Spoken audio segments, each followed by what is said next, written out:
विधायक बच्चू कडू ने अचलपुर को जिला घोषित करने की मांग की है। अमरावती जिलाधिकारी कार्यालय में विभागीय आयुक्त दिलीप पांडरपट्टी, जिलाधिकारी पवनीत कौर, जिला परिषद सीईओ अविशांत पांडा के साथ अचलपुर विधानसभा क्षेत्र में विभिन्न समस्याओं के संबंध में समीक्षा बैठक की गई। इस बैठक में उन्होंने चुरनी और आसे गांव को तहसील बनाने की मांग करते हुए ब्राह्मणवाड़ा, थड़ी, करजगांव और पथरोड को नगर पंचायत घोषित करने की मांग की। अचलपूर जिल्हा असेल, चुरणी तालुका, आशेगाव पूर्णा तालुका नव्यानं निर्माण करण्याच्या संदर्भातला एक आढावा बैठक आपण इथे घेतली। तसंच ब्राह्मणवाडा, थडी, करजगाव, शिरजगाव कसबा आणि पथरोड ह्या नव्यानं नगरपंचायत झाल्या पाहिजे या संदर्भात आणि जे पुनर्वसित गाव आहे या सगळ्या विषयाला घेऊन मतदारसंघाचे काही विषय होते त्या संदर्भात आम्ही एक बैठक इथे घेतलेली आहे। आणि अतिवृष्टीमधले 95,000 जे पूर्णतः घर पडल्यानंतर कधी भेटतच नाही त्या संदर्भात सुद्धा प्रस्ताव पाठवण्याचा आता ठरलेला आहे। जे आमचे 2 तालुके सुटलेले आहेत, तळेगाव, मोहना आणि आसेगाव, हे रेग्युलर याच्यामध्ये आता काय झालं की नव्यानं निकष ठरवणार आहे नैसर्गिक आपत्तीचे। आता त्या नव्यानं निकषमध्ये ते ठेवण्याची गरज नाही। वास्तविक पाहता तिथे मोजमाप यंत्रामध्येच प्रॉब्लेम होता आणि त्याच्यामुळं याला वेगळ्या प्रकारे मंजुरात देणं गरजेचं आहे। त्यासाठी सुद्धा विशेष प्रस्ताव आता कलेक्टर आयुक्ताच्या सहीनं पुन्हा आपण पाठवणार आहोत आणि उद्या परवा आम्ही मुख्यमंत्र्याला भेटून ते त्या पद्धतीने समोर जाणार। किसानों के बकाया बिल के मामले में कार्रवाई करने वाले अधिकारियों को विधायक यशोमती ठाकुर ने अपने अंदाज में धमकी दी है। उन्होंने कहा कि ये निर्दयी सरकार है जो किसानों को इस मुश्किल हालात में भी बिल का भुगतान नहीं करने पर कार्रवाई कर रही है। 2 वर्षांनी कोविड होता तर लोकांनी का आत्महत्या करायची का? मग शेतकऱ्यांची वीज कशी काय कट करून राहिले तुम्ही लोक? शेतकऱ्यांची वीज कट नका करू। तुम्हाला जर कोणत्या शेतकऱ्याचा त्रास होत असेल तर तुम्ही मला पहिले बोला। शेतकऱ्यांची वीज पंप कशी काय तुम्ही कट करून राहिलेले? मला काही समजत नाही। सरकार पण काही निर्दयी सरकार आहे काय? जे कट करेल असेल त्यांचे ते बघून कोणाला किती लोकांचे कट केले?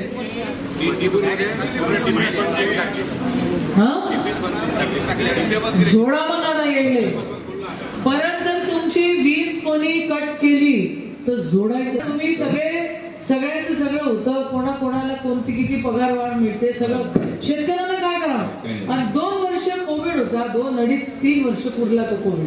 बरोबर, शेतकऱ्यांना काय आत्महत्या करावं काय? शेतकऱ्यांच्या विजेला आणि पंपाला हात लावायचा नाही, अजिबात नाही लावायचा। स्टील ऑर्डर सांगा, आमचं नाव आम्ही नाही करू देऊन राहिले आणि सांगा आमदारवाडा अंगावर येतात म्हणून, बिलकुल येणार। आणि मी तुम्हाला सगळ्यांना सांगून राहिली, सरपंच मंडळी इथे बसले, वीज पंपाला हात लावला, शेतकऱ्याच्या विजेला हात लावला तर तुम्हाला मग वीज काय असते माहिती नाही। अमरावती जिले के दरियापुर में डॉक्टर बाबा साहेब आम्बेडकर सरकारी छात्रावास के विद्यार्थियों को घटिया खाना परोसी जाने का मामला सामने आया है। यहाँ के विद्यार्थियों ने खुद इसका प्रमाण भी दिया है। दरियापुर में डॉक्टर बाबा साहेब आम्बेडकर सरकारी छात्रावास है। इस छात्रावास में लगभग 75 छात्र रहकर अपनी पढ़ाई कर रहे हैं। सरकार द्वारा इन छात्रों के रहने और खाने की व्यवस्था की जाती है, लेकिन इस सरकारी छात्रावास के छात्रों ने आरोप लगाया है कि छात्रों को घटिया खाना परोसा जा रहा है। यहाँ छात्रों को दिए जाने वाले खाने के पैकेट में प्लास्टिक की पन्नी पाई गई है। इस संबंध में जब छात्रों ने छात्रावास प्रबंधक से शिकायत की तो प्रबंधक ने छात्रों को शांत कराया और कार्रवाई का आश्वासन दिया, लेकिन संबंधित भोजन निर्माण ठेकेदार के खिलाफ कोई कार्रवाई नहीं की गई। संबंधित ठेकेदार को सरकार द्वारा प्रति छात्र 1 महीने में 3,450 रुपए के अनुसार भुगतान किया जाता है। इस सरकारी छात्रावास में 75 छात्र हैं और सरकार द्वारा संबंधित ठेकेदार को लाखों रुपए प्रतिमाह का भुगतान किया जा रहा है, लेकिन फिर भी कैंटीन में छात्रों को इस तरह का घटिया खाना परोसा जा रहा है। ऐसे में ये देखना होगा कि क्या अब वरिष्ठ अधिकारी इस गंभीर मामले पर ध्यान देंगे। आज जे पोळीमध्ये जे चुकून ते घोडण्याच्या मधून घोडण्याला लागलेली ते बाईच्या ह्याच्यात ते पन्नी काय ते घोडण्याचं लागलं गेलं आणि त्याला चिपकल्या गेली, ती काही तिला माहीत नव्हतं। मग अशा वेळेस ते पन्नी पोरांनी मला सांगितलं, तर मग मी फोन लावला संबंधित बाईला, ते माझं त्याची व्हिडिओ क्लिप पण आहे। त्याच्या अगोदरच मी तिला फोन लावला की असं असं झालेलं आहे। ते म्हणे सर म्हणे खूप त्यांना दाटलं त्या विषयावर आणि त्यांना म्हटलं मला ऑफिसमध्ये घेऊन या। त्या बाईने तुम्ही या म्हटलं आणि त्या बाया येईल आणि मग त्याच्यानंतर त्या बाया आणि त्या आल्या आणि खूप त्या विषयावर मी बोललो. आता हे झालं, हे चुकून झालं म्हणून त्यांनी सांगितलं. अशाबद्दल तर याच्यानंतर होणार नाही ते पण त्यांनी सांगितलं. पण आपल्याला एक त्यांच्यावर एक आपल्याला दंडात्मक कारवाई करावी लागेल आणि त्या ठेकेदाराला, संबंधित ठेकेदाराला सुद्धा आपण त्याविषयी खुलासात्मक नोटीस पाठवू आणि दंडात्मक कारवाईसुद्धा करू. त्याच्यानंतर होणार नाही असं आपल्याला या ठिकाणी कारवाई करायची आहे. पुढे आणखी ऑफिसला त्याचं मार्गदर्शन मागून आपण त्या विषयावर आणखी पुढे जर वेगळी कारवाई करता आली ते सुद्धा आपण त्या ठिकाणी कारवाई करू. शिवसेना ठाकरे गुट बनाम शिंदे गुट में चुनाव चिन्ह का मुद्दा न्यायालय में है। इस पर अपनी प्रतिक्रिया देते हुए विधायक बच्चू कडू ने उम्मीद जताया है कि धनुष बाण चुनाव चिन्ह शिंदे गुट को ही मिलेगा। बच्चू कडू ने कहा कि निर्णय भावनाओं पर नहीं बल्कि कागज पर किए जाते हैं। एकनाथ शिंदे का पेपर परफेक्ट है, इसलिए फैसला शिंदे गुट के पक्ष में ही आएगा। आता चिन्हापेक्षा मत कोणाला हा विषय महत्त्वाचा असतो. चिन्ह, मी माझी निवडणूक मला वाटते 4-5 अलग चिन्हावर लढलो. पहिले पतंग होतं, मग विमान होतं, नंतर मग नारळ आलं, मग नारळ पै आलं, कब्बशी आली. तर ते काय आखरी माणूस महत्त्वाचा हो. चिन्ह काय आता ते कोणालाही भेटलं तरी जिसमे हे आहे. पण आता लोकांना असं वाटतं का बा हे सिम्बॉल आम्हाला भेटलं पाहिजे. तर शिंदे साहेबांना एकंदरीत मजबूत तयारी केलीच आहे आणि परिपूर्ण कागदपत्र त्यांच्याकडे आहे. आखरी भावनेवर निर्णय होत नाही, ते कागदावर होतं. कारण आपण कागदाला महत्त्व देतं. मी जाऊन जर कोर्टात लढलो तर ते काही माझ्या बाजूनं होणार नाही. आखरी कोर्ट काय पाहतं का की कागदात तुम्ही कुठं आहे, कायद्यात ते बसतं का नाही बसत. आणि कायद्यात बसण्याच्या सोयीचे कागदपत्र जर तयार झाले असेल तर निर्णय निश्चितच त्यांच्या बाजूने लागेल. किसानों के मुद्दे को लेकर आंदोलन करने वाले रविकांत तुपकर के खिलाफ पुलिस ने मामला दर्ज किया है। इस पर अलग अलग प्रतिक्रिया आ रही हैं। विधायक बच्चू कडू ने भी इस मामले पर अपनी प्रतिक्रिया देते हुए कहा कि कानून में संशोधन की आवश्यकता है। वैसे किसानों के लिए जब भी आंदोलन की बात करनी हो तो मैं हमेशा उनके साथ रहना चाहिए।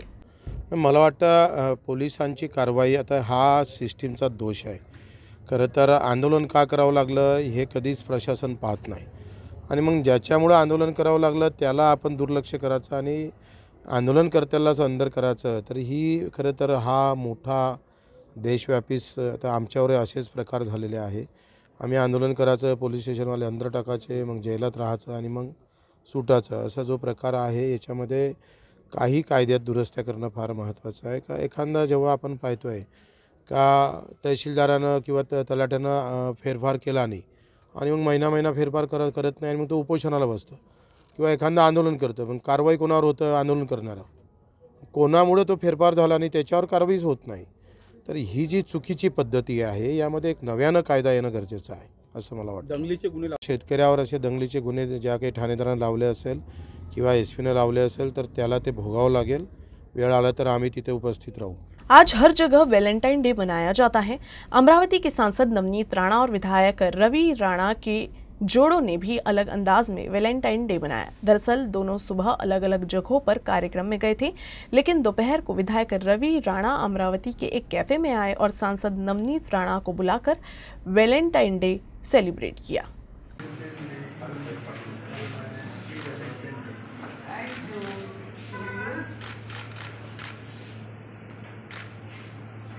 आज हमने वैलेंटाइन डे सेलिब्रेशन 11 साल के बाद हमने एक्चुअली रोज़ ही वैलेंटाइन है। अगर प्रेम है फैमिली में पेरेंट्स के साथ तो मुझे लगता है आपके साथ जो भी आपके जीवन में है उनका सभी का प्रेम आपके साथ रहना चाहिए। और अगर आप अच्छी फीलिंग से रहते हैं तो एवरी डे इज़ वैलेंटाइन है। मेरे लिए तो वो रोज़ ही वैलेंटाइन है, क्योंकि लोगों के बीच में रहना, लोगों के साथ अच्छे से बिहेव करना, उनके साथ उनके दुख सुख में रहना, और मेरे लिए और रवि जी के लिए तो वही है। पर यस, ये पर्सनल फीलिंग्स हैं। हार्ट बीट अलग तरीके से होना बहुत ज़रूरी है। आज उसी तरीके की फीलिंग मुझे भी है, बिकॉज जैसे मैं आई, रवि जी ने मुझे मेरे व्यस्त कार्यक्रमों से अर्जेंट कुछ काम है करके ये बरिस्ता में बुलाया और मुझे यहाँ पर सरप्राइज़ दिया। और रोज़ देख के आज वैलेंटाइन डे सेलिब्रेशन करने का एक महाराष्ट्र जीवन प्राधिकरण ग्राहकों के लिए पानी के बिल पर मूल राशि पर विलंब शुल्क की माफी की रियायत से अभय योजना की घोषणा की गई है, लेकिन अभी भी जो लोग अपना बिल नहीं भर पाए हैं उन पर कार्रवाई की जाने वाली है।